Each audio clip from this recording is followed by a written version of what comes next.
Malcolm Butler benched in Super Bowl 52, 2018. Malcolm Butler's sudden benching in Super Bowl 52 remains one of the most puzzling decisions in NFL history.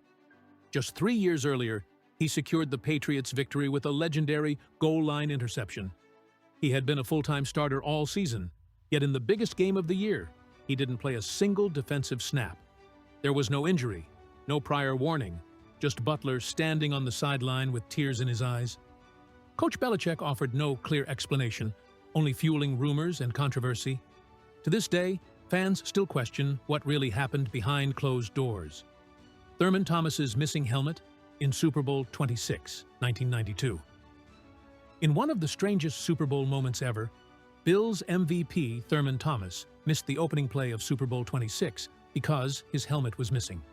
Amid the chaos of pre-game preparations, possibly during the national anthem, someone moved it, and no one could find it in time. As the Bills' offense took the field, their star running back stood helpless on the sideline. Without him, Buffalo's game plan faltered, and Washington took control early. Though Thomas eventually played, he finished with just 13 rushing yards. The bizarre incident became part of the Bills' infamous Super Bowl curse. Golden Tate and Russell Wilson rumors, 2014. In 2014, Russell Wilson shocked fans by filing for divorce from his college sweetheart, Ashton Meme, right in the middle of his rise with the Seahawks. Rumors quickly spread that his teammate, wide receiver Golden Tate, had an affair with Ashton, sparking the split. Although Tate strongly denied the allegations and claimed that Ashton even attended his wedding, the gossip never truly died. The situation worsened when fellow Seahawk Percy Harvin reportedly punched Tate before the Super Bowl. Despite all denials, the scandal remains one of the most persistent and talked-about rumors in NFL gossip history. Myles Garrett versus Mason Rudolph fight, 2019. On November 14, 2019, the NFL witnessed one of its ugliest on-field incidents. With seconds left in a Browns versus Steelers game, Myles Garrett tackled quarterback Mason Rudolph, then ripped off Rudolph's helmet and struck him in the head with it. The shocking act led to Garrett's indefinite suspension. Days later, Garrett claimed Rudolph had called him a racial slur, which allegedly triggered his violent reaction. The NFL investigated but found no evidence, and Rudolph denied the accusation. With no recordings or witnesses confirming either side, the truth remains unknown, leaving a dark cloud over both players' legacies. New Orleans Saints Catholic Church cover-up. In 2020, leaked emails revealed that executives from the New Orleans Saints provided public relations support to the Archdiocese of New Orleans amid a clergy abuse scandal. Team officials helped edit press responses, advised on media messaging, and even influenced which clergy names appeared on the abuse list. Critics accused the Saints of protecting the church's image rather than supporting victims. The NFL refused to investigate, calling it a legal matter.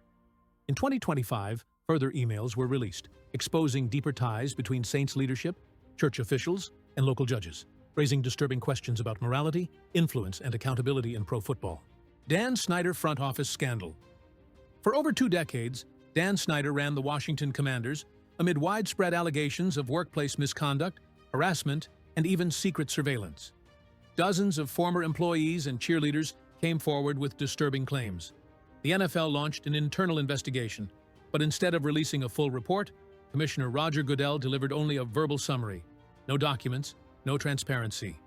Despite mounting pressure and evidence, Snyder faced no immediate consequences. Eventually, he sold the team for over $6 billion. With no suspension or official punishment, many still wonder what was in that buried report, and why the league worked so hard to keep it hidden. Julio Jones's lost $100,000 earring.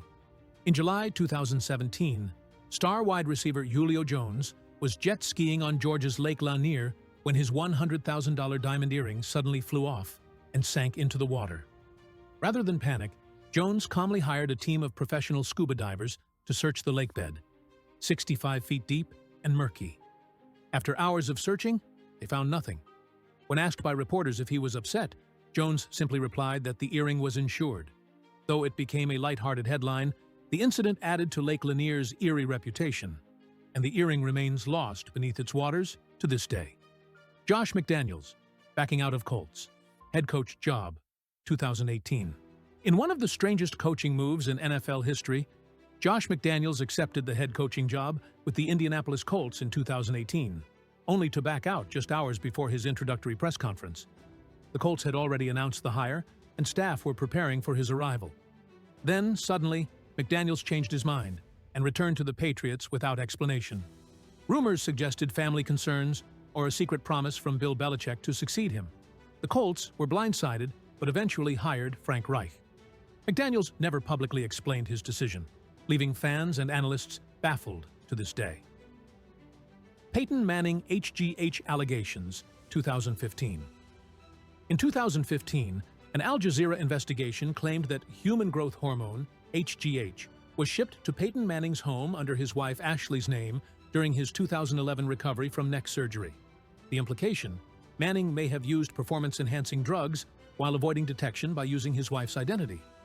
Manning denied the allegations, calling the report garbage, and expressed outrage at the suggestion. The NFL launched an investigation and ultimately cleared him of any wrongdoing. Still, questions linger. Why were the shipments made under Ashley's name? And was the full truth ever revealed? The controversy quietly faded, but left a mark on his legacy. George Kennis's mysterious exit from Browns. In 2009, George Kokinis was hired as general manager of the Cleveland Browns, with hopes of helping rebuild the struggling franchise. But just 9 months later, he mysteriously vanished from the team. No press conference, no official statement. Reports claimed he was escorted out of the building by security.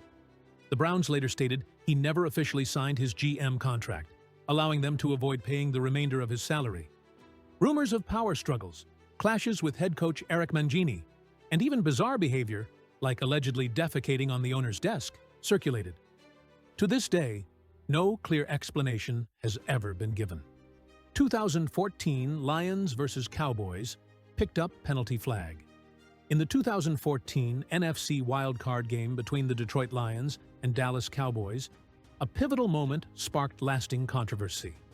With under 9 minutes left and the Lions leading, quarterback Matthew Stafford threw to Brandon Pettigrew, who was clearly interfered with by linebacker Anthony Hitchens. A referee threw the flag, and the stadium even announced the penalty, only for the officials to pick it up moments later without explanation. The Cowboys seized the momentum, scored the go-ahead touchdown, and won the game. To this day, the picked-up flag remains one of the most controversial no-calls in NFL playoff history. Barrett Robbins' disappearance before Super Bowl 37. Just 1 day before Super Bowl 37, Raiders starting center Barrett Robbins mysteriously disappeared. Coaches, teammates, and hotel staff couldn't locate him. He was eventually found in a manic delusional state in Tijuana, Mexico, believing the Raiders had already won and celebrating a fantasy victory. Robbins, who had a history of bipolar disorder, had reportedly stopped taking his medication. Without their Pro Bowl center, the Raiders' offensive line collapsed, leading to 5 sacks and 5 interceptions in a blowout loss. Robbins never played for the Raiders again, and his disappearance remains one of the most bizarre stories in Super Bowl history. Jackie Wallace's struggles with addiction and disappearance. Jackie Wallace was once a rising football star, playing in 2 Super Bowls during his NFL career. But after retiring in the 1980s, his life spiraled into addiction, homelessness, and repeated arrests. In 1990, a photo of Wallace sleeping under a highway overpass brought national attention and sparked a journey toward recovery. Journalist Ted Jackson helped him reconnect with family and rebuild his life. For years, it seemed like a redemption story until 2017, when Wallace disappeared again after a relapse. He was found weeks later, still battling addiction. His story is a haunting reminder of the hidden struggles many athletes face.